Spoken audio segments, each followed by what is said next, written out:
Юу вэ? Ахаал баяр юм уу? Энэ улсад ажил хийдэг хүн алгаа. Үгүй амарч юу яадаг байна. Ингэж яхаар улсаа хөгжүүлээсэй. Гэх мэт үгсийг та сошиал медиад, ажлын чатанд, нийгмийн хүрээллээс сонсч ил байсан биз дээ? Сайн мэцхан уу? Би Хүмүүнлэгийн ухааны их сургуулийн сэтгүүл зүйн медиа технологийн тэнхимийн 2 дугаар курсын оюутан Игшиглэн байна. Хэрв та баяр наадмаар амархан хинт ч хэрэггүй гэж боддог бол энэ бичлэгийг заавал үзээрэй. Яагаад гэвэл өнөөдөр би энэ нийгмийг талцуулаад байдаг сэдвийн талаар хөндөж ярих гэж байна. Баяр наадмаар амархан залхуурал мөн үү?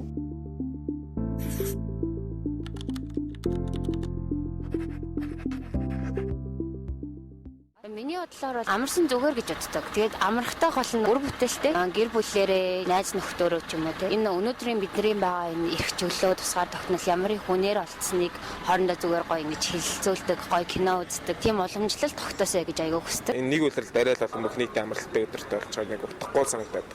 За би энэхүү Монголын түүх өдрүүдийн өрөнд бол нэг тийм яг яагаад гэд олон жилийн дараа нэг тэмдэглэдэг байгааг бол сайн мэдэхгүй. За нэг хоёр үйлрэлдээ нэг ч юм уу ямар ч ачаал бүгдлгүй нэг баяр бол байгаа л да. Миний хувьд бол ер нь бол ингээд амарчвал боломжийн санагддаг шүү дээ. Би гэхэд чинь одоо хувийн компанид ажилтдаг байж байгаа. Бидний чөлөө өгөх дурггүй. Ингээ үед л угаасаа бараг чөлөө авах ч ирэхгүй одоо өвдөх ирэхгүй гэдэг шиг. За яад ч нөгөө нэг цагаан сараар тулгаж явуулахгүйгээр бүр ихэнд ингэж чөлөө өгдөг байх гэж бодож ажилд орсон чинь тэр ажил маань уусч чөлөө өгдөг газар байсан. Би битүүний өмнөх өдөр жишээ ингээ явж байхад л надаа ингээд айгу муухай байсан. Зуны цагаараас ажилдаг тэгэнгүүт 100 ажилангууд наадмаар гэрээрээ ингэж баймаар ажиллаа зохицуулаад ингээд гэртээ очимоор ядч дүүдэрээ гэрийнхэн дээр очиж ингэж баяр наадмаа тэмдэглэмээрсээ тэгэнгүүт надаа ийм боломж байдаг байсан. Би тэгээд сүүлийн 3 жилд наадмаар ингээд гэрийнхэн дээр очиж үзээгүй. Тэгээд намайг эхний жилдээ бол гайхдаг байсан гэрийнхэн чи яагаад ирэхгүй байгаа юм?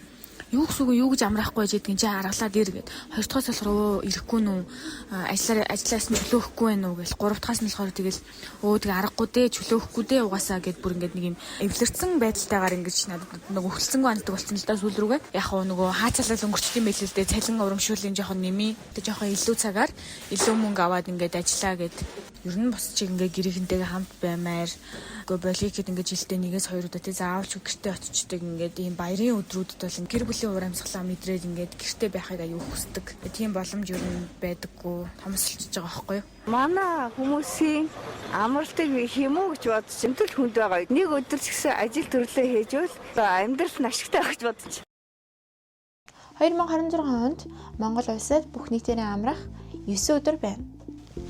Үүнээс хамгийн урт нь наадам 6 хоног амрна. Тэгвэл ер нь манайхаас бусад оронд ингэж 6-7 хоногор нь амардаг юм болов? Одоо хэдүүлээ дэлхийгээр айлцгаая. Бүгд найрамдах хятад ард улс. Хятадын цагаан сар нь маш өргөн дэлгэр тэмдэглэгддэг бөгөөд нийтдээ тэд нэр 8 хоног амардаг. Энэ хугацаанд тэд төрсөн нутаг руугаа явах, гэр бүлтэйгээ уулзах, хамтдаа гадаад руу аялах, эсвэл дотооддоо орон нутгийн аялал хийх гэх мэтчлэн тэмдэглэдэг учраас хөдөлгөөн их нэмэгддэг.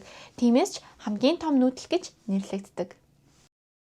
第一个，对我而言，中国春节最令人称道之处在于，它跨越了地域与代际，将家的概念凝聚成一场全民仪式。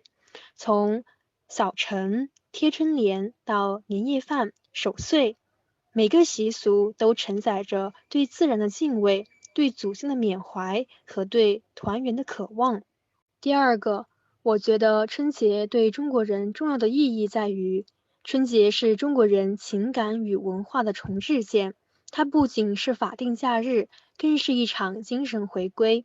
无论身处何处，人们都会尽力返乡，在年夜饭的烟火气中确认亲属归属，通过祭祖、拜年等行为完成代际传承。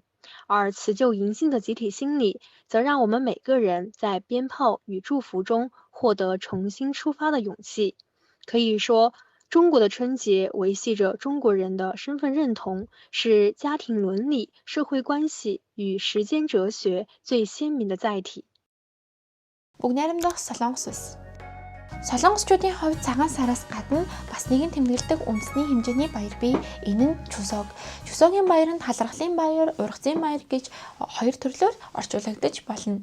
Харин энэ баяраар тэд 3 хоног бүх нийтээр амардаг. Бэлгийн тооллын намрын дунд сарын шинийн 15 нь буюу хамгийн том сартай өдөр тохиодог байна. Энэ баяраар мөн л гэртээ хайрж, аав ээжтэйгээ уулзаж, мөн өглөө эртлэн босоод шинэ ургацын дээжээр бэлдсэн ширээ засаж өвөг дээдстэй өргөдөг. Талархлаа илэрхийлж тэдэнд дараа жилийнхаа сайн сайхан бүхнийг даатгадаг. Оройн нь тэргэл саранд хүслээ шивнээд хамтдаа тойрон бүждэг уламжлалтай ажээ. Орон нутаг хоорондын хөдөлгөөн нь жилийн энэ үеэр хамгийн их нэмэгдэх бөгөөд 2024 оны байдлаар орон нутгаа Сөүлийн чиглэлтэй автомашины цуваа нь 510 мянга, харин Сөүлээс орон нутаг чиглэлтэй автомашины цувааныхын тоо нь 490 мянгад хүрч байсан байна. Жишээ татах юм бол Сөүлээс бусан хоорондох зай 400 гаруй км. Ердийн хугацаанд ердөө автомашинаар 4-5 цагийг зарцуулж хүрдэг. Гэтэл Чусогийн төвжирлийн энэ үеэр 8 цаг 40 минут болж сунгадаг. Төвжирлээс болоод мөн хурдан галт хэрэг хот хоорондын автобусныхын билет бүр 1 сарын өмнөөс эхлүүлээд дуусчихдаг. 안녕하세요. 저는 한국영상대학교 영상연출학과 학사과정에 재학 중인 조현찬이라고 합니다. 추석 전통 중에 가장 좋은 점이라면 저는 친척들과 보내는 시간이라고 생각해요. 현대화가 많이 이루어지는 시대에 각자 다른 지역으로 떠나 삶을 살지만 추석이라는 명절을 통해 오랜만에 그리운 친척들을 만나고 근황을 말하는 시간이 참 따뜻하고 정감 있는 전통이라고 생각해요. 예전 한국에는 봄철에 먹을 것이 부족했던 보릿고개라는 시기가 있었는데 그 시간을 지나 가을에 수확을 맞이하는 것은 단순한 계절의 변화가 아니라 힘든 시기를 견뎌낸 끝에 얻는 풍요를 의미했어요. 현대에 와서는 추석이 단순히 수확에 감사를 지내는 의미를 넘어서 바쁜 일상 속에서 잠시 멈추고 가족을 만나 서로의 안부를 확인하는 시간이라고 생각해요. Япон улс. Япончуудын хамгийн дуртай баяр нь шинэ жил буюу Шогацу. Тэд 12 дугаар сарын 29-ноос 1 сарын 3 хүртэл 6 хоногийн хугацаанд ихэвчлэн амардаг. Энэ баярын үеэр хүмүүс завгүй амьдралаасаа төрч болов засварлага аваад гэр бүлтэйгээ цагийг өнгөрүүлэхийг илүүд үздэг. Энэ баярын хамгийн том уламжлал нь хазуматай буюу сүмд очиж мөргөх. Энэ 6 хоногийн хугацаагийн эхний 3 хоногт нь л гэхэд Токиогийн Мэйжи Жингүүгийн сүмдэр 3 сая хүн аль хэдийнэ очижсэн дараа л үсгчихсэн байдаг гинэ. 私の家では両家の祖父母も集まり大晦日を過ごし日付をまたぐまで美味しいご飯食べながら一年の出来事を振り返って思い出話をします。そして、1月1日正月は親戚が集まり、一緒にご飯を食べます。で、伝統的な料理はおせちですが、私の家では昔ながらのおせちはあまり食べません。でも、毎年決まってカニ鍋を食べます。で、また子供の頃はお年玉がもらえるので正月の楽しみの一つです。Өмнөд Америк, Чили улс. Чилчүүд Пестас Патрес буюу Испанчуудаас өөрийн улсыг тусгаарлан тусгаар тогтнолоо тунхагласан энэхүү баярыг бүр дуу шуугантай амар том тэмдэглэдэг гинэ. Энэ нь 9-р сарын 18-наас 19-ны хооронд тохиодог улс үндэстэн даяараа айл өрх бүр алтан байгууллага бүр Чили улсын далбайгаа заавал мануулах ёстой байдаг. Хэрвээ энийг зөрчсөн байх юм бол торгуултай. Hola, soy Fernanda Flores, tengo 18 años y soy de Chile. Mi amiga me hizo las siguientes preguntas. ¿Cuál es la mejor parte de las fiestas patrias para mí? Bueno, en mi caso, creo que es el disfrutar con la familia. Porque normalmente, como que uno puede celebrarlo de 3 maneras. La primera sería ir con tus amigos, como a una fonda, que es como una especie de fiesta que se hace en el parque. Y bueno, ahí ponen música, hay gente bailando con los trajes típicos, se hacen las bebidas alcohólicas típicas. También hay versiones como no alcohólicas, pero bueno.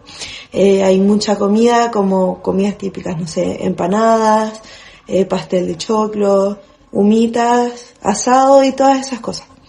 Y bueno, las otras 2 sería que se juntan en la casa de algún familiar a hacer un asado y bueno, convivir toda la familia. O tercera, vas con tu familia, que es como lo que yo hago normalmente, una fonda, que es esta fiesta, o a casa de amigos de tus papás, o de tus amigos, no sé. Y por otra parte, ¿cuál es la importancia de la celebración para los chilenos?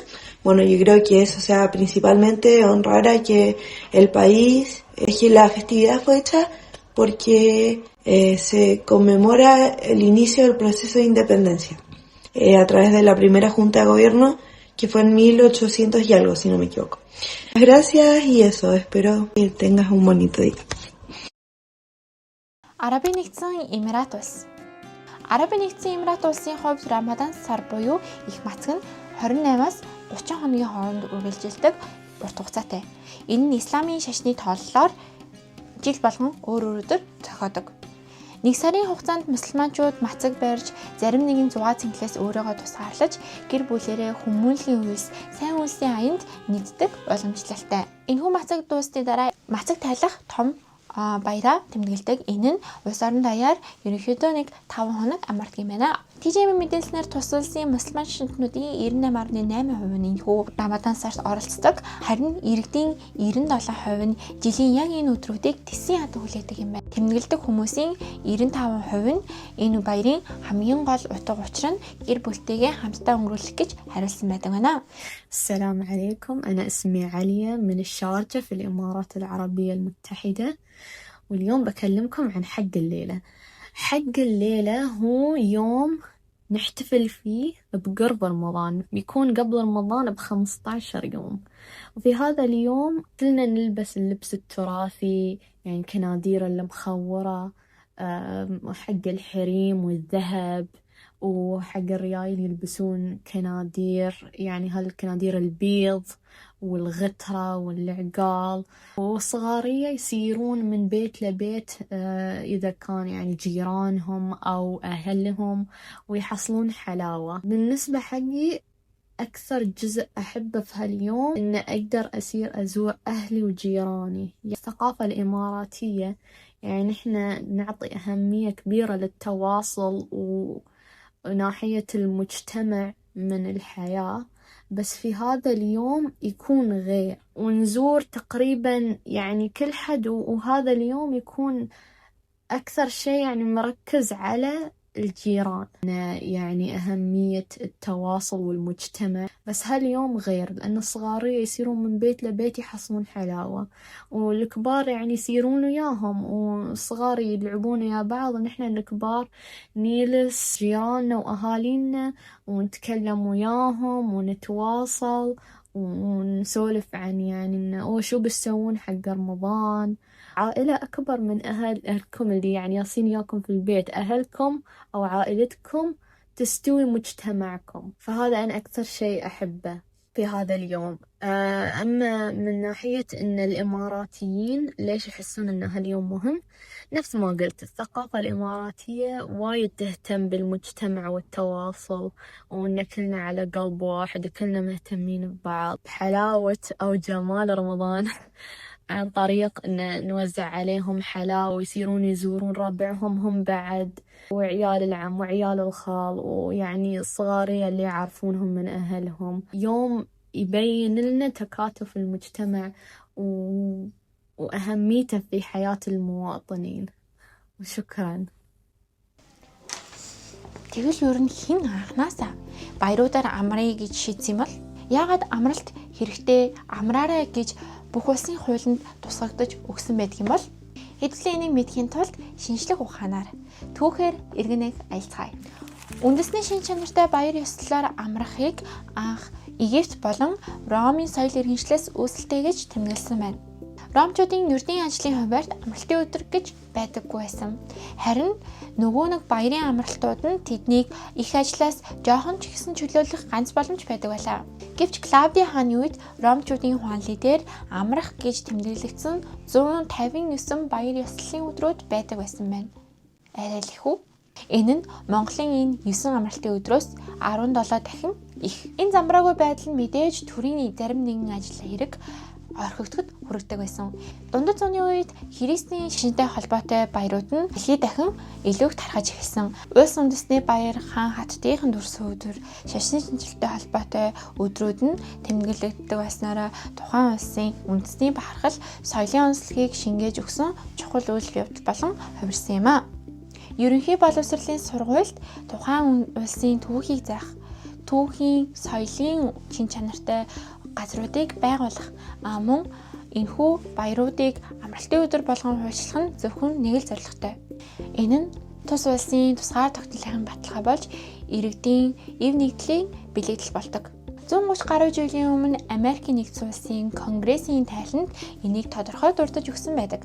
Үндэсний баярын өдрүүдийн зорилго нь ямар нэгэн түүхэн агуу үйл явдлыг хүмүүсийн оюун ухаанд амралт баяр наадмын өдөр болгон тэмдэглэх замаар ойлгуулан бэхжүүлэх явдал гэж тэд тодорхойлсон байна. За харин шинжлэх ухааныхаа үүднээс тайлбарлах юм бол Харвард, Калифорни их сургуулийн эрдэмтдийн судалгаагаар 6 хоногийн амралт нь хүний биед генетикийн түвшний хэмжээний өөрчлөлт гаргадаг. Мөн энэ нь хүний сэтгэл санааг илүү тайван тогтмол болгодог юм байна. Амардаггүй ажилтнтай харьцуулах юм бол тогтмол амарч чаддаг ажилтны ажлын бүтээмж нь илүү өндөр байдаг байна. UNC Health-ийн сэтгэл зүйч Кристал Шиллерийн хэлснээр хүмүүстэй нийлж тэдэнтэй хамт ёс заншлаа биелүүлэх нь хүний сэтгцийн эрүүл мэндэд ашигтай гэжээ. Эцсийн нүндээ амралт гэдэг бол идэж уухын нэр биш. Зүгээр л гизээл чивтгэн явдал биш юм аа. Монгол хүний хувьд үндэсний баяр наадам, цагаан сар энэ өдрүүдийн дуг учир бол тусгаар тогтнол эрх чөлөөнийхөө үн цэнийг мэдрэх, хайртай дотны хүмүүстэйгээ аялаж, зугаалж, гэр бүлийнхаа халуун дулаан уур амьсгалыг хадгалах, мөн холын аймагт суугаа эмээ өвөө, аав ээж, ах トゥ хамаатан садантайгаа учран залхах, мөн сэтгэлээ сэргээж дараагийн ажилдаа илүү их хүчтэй орох тэр хугацаа юм аа. Тэгэхээр та дараагийнхаа амралтаар юу хийх гэж байна да?